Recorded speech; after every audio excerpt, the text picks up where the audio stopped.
Okay, so we are going to rebuild the rear differential of our 87 S10, which has a 7.5-inch 10-bolt rear end. So far, all we have done is remove the back tires, put the truck on stands, and pull the brake drums off. That's it.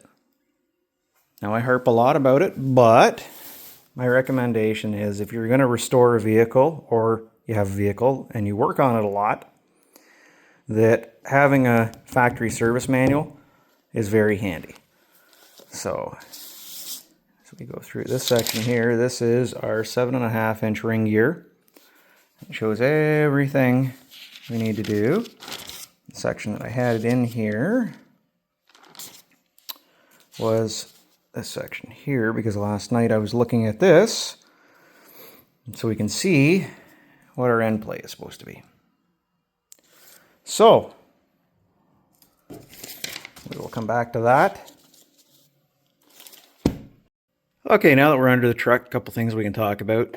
Assuming you've either got a later truck with a rear sway bar, in which case this video doesn't really 100% apply to you, because chances are yours is either an Extreme or a ZQ8 package truck and you have an 8.2-inch ring gear 10-bolt.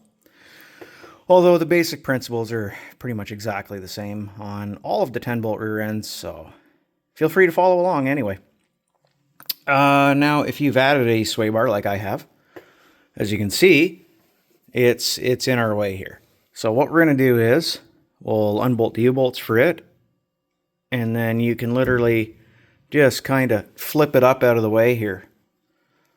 And we'll take the diff cover off and get the fluid out. Okay, so at this point, like I said, I got the sway bar moved out of the way, and we are now looking at our differential. Now, if I wanted to, I could probably reuse this fluid because it's gone all of 0 miles. So the next thing we're going to do is remove the lock pin for what GM calls a pinion pin. So this guy here. And don't come after me in the comments. That is what the manual calls that pin. So anyway, basically it's a 5/16. You pull it out, right? Then we can slide this pin out and we can push the axles in, and the C-clips that are in here that retain the axles will pop out. Let me grab my light and I will show you the C-clips in question. So you'll see them right there. So let's do that. Okay, so like I said, the next thing we're going to do is pop the axles in. The C-clips will fall out. So I'm going to reach over here, and there you go. So there's one, and we're going to do the exact same thing on the other side, and then we can pull our axles out. Okay, with your axles removed, now would be a good time if you haven't already. Now, as you can see, I've already got brand new seals and bearings on the outer axles because I did that when I did the rest of the brakes and everything. But now would be a good time to do that. You get two ways of getting these axle bearings out. One way is to shove something inside the axle tube from this side and hammer the bearing out the other side, and vice versa. Or you can get puller kits. Now, it's also a good time for us to stop and check our axles to make sure that there isn't any grooves worn in on the bearing surface, because that will keep our seal from sealing. Now, if there is, you got two choices. You can replace the axle, or you can usually get a sleeve that you can put a little bit of like Loctite 638 retaining compound on, install it, and now you have a smooth surface for your bearing and your seal to ride on. Okay, so with that done, at this point what I usually do is I'll reinsert our pin, because that's going to hold all of our spider gears where they're supposed to be. And when we remove the carrier, it will, well, it won't fall apart on us. Okay, with our pin back in there, the next thing we're going to do is remove these caps from both sides. Make sure you mark what side they came off.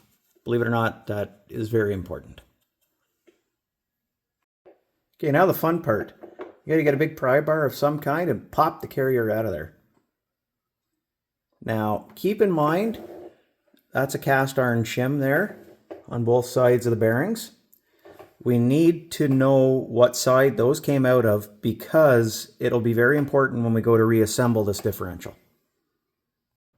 Okay, just like that. Ta-da! We are now done working on the back side. So now we'll go around the front and we're going to remove our U-joint caps. Well, straps, I should say, U-joint straps, so that we can remove the drive shaft because our pinion yoke has to come off next. Okay, so around the front here, we'll rip off these bolts here, and then we can pop our U-joints out of the yoke, and we'll slip the drive shaft out of our way here. And then we can actually remove the yoke itself. Okay. So with the drive shaft out, our next thing is take off this pinion yoke. Usually what I do is I thread the nut on here a little bit and I give it a couple of love taps. And usually if you do that, your yoke will just slide right off like that. Okay. So with the yoke off, again, I just thread my nut on here loosely and I use it as something to hit so we don't mess our threads up. And then I give it a tap, and out comes our outer bearing, which actually isn't in bad shape, to be honest with you. Obviously, we're going to put all new bearings and races and stuff in this truck because it's just, we're here now. But now we can pull our pinion out. And the next thing we can do is we'll come in here and we'll take this bearing race out of the outer, and we'll pop that one out for the inner. Okay, that's what it's going to look like when you have your two bearings out and your bearing races.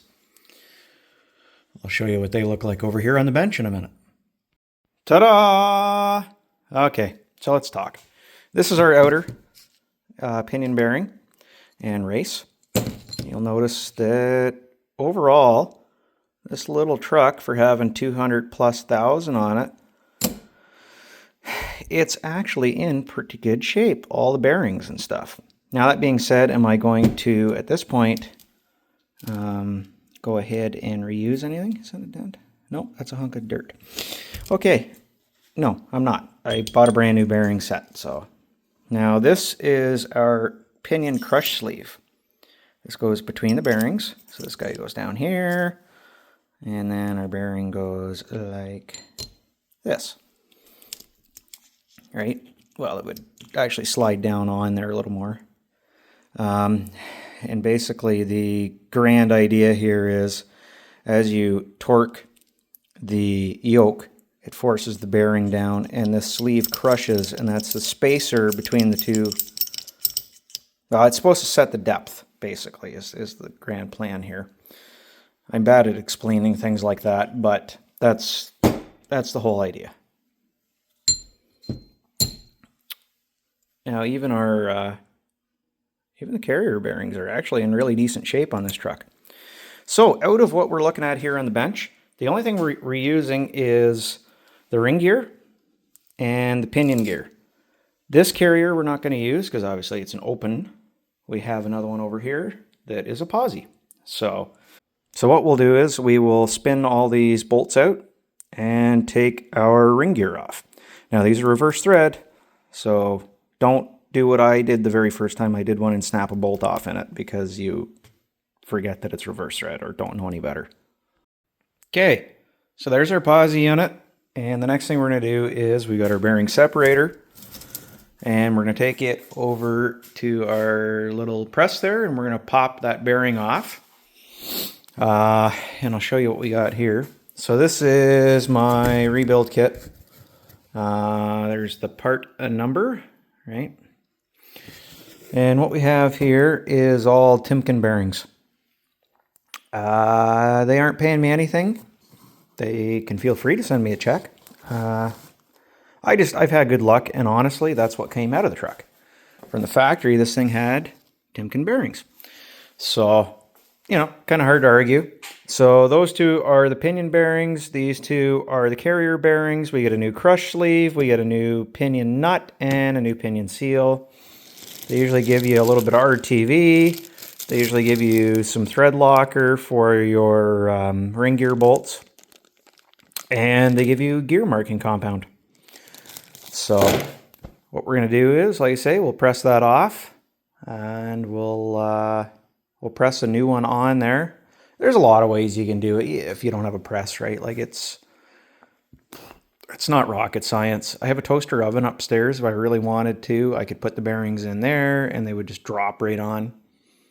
That being said, you can press them on too. It's, you know, there's 100 different ways to do things. It all comes down to how you would like to do them.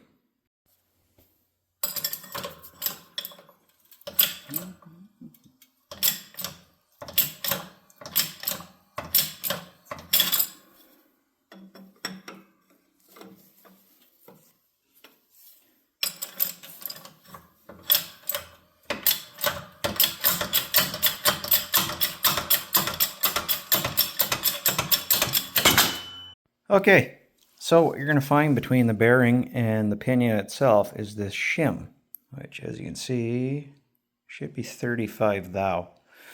If we look on our diagram here, you'll see it's number 19, and 19 is listed as a shim.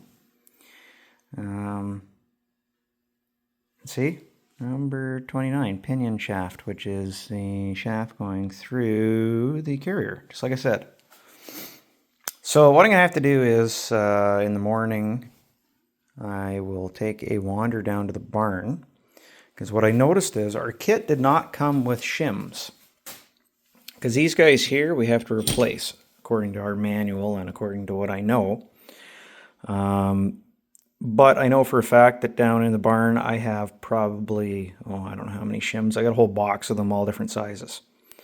So I'll go down there and get those, and we can do this job right. Okay, so let's talk about a few more things here. I kind of showed you that we have the shim, right? So number 19, we found that there was a 35 thousandths shim in our pinion below the bearing. So what I'm going to do is I'm going to cut ahead and give you a few tricks that I usually use. So your pinion depth is going to be set by the crush sleeve. So you have a 35 thousandths shim. You don't need to worry about shimming the pinion. So don't worry about shims in here. Reuse your 35 thou shim. On your carrier here, you're going to have the two cast shims, right? So what we're going to do is, to check our initial setup, we're going to take the original ones that came out of this truck, and we're going to test it with our other carrier here, and we're going to run the pattern and see approximately what it looks like. Now, 9 out of 10 times, and I'm saying this quite, liberally, 9 out of 10 times when I do that, especially with 10 bolt GMs, it gets me a good pattern right off the bat. Now, if it doesn't, what we can do is, because this is a different carrier than what we had, I have the shims from it as well. So if need be, we can try these shims and see if that makes our pattern any better. So at this point, you can see all the new bearings are pressed on the carrier. And I've got the new bearing on the pinion. So the next thing we're going to do is take and install our bearing races into our housing. So what I have here is a bearing race driver set. Now you can buy these for about $50, $60, I think. I paid about $60-ish for this set probably a decade ago, and I've used it a lot. If for whatever reason you don't have one, what I'm going to tell you is another trick that I used to use. So I would take my new bearing race, and I would find my old one that I drove out. I would take it and I would put it over top of here, and then now you can hammer on this race. Usually I would get a socket or something that'll sit on top of here, and I do that to get it in there. I've done that a few times before when I had the wrong tools with me. So there's two different ways of doing that as well. So I'm going to go ahead and get this stuff all set up, and we'll get under the truck.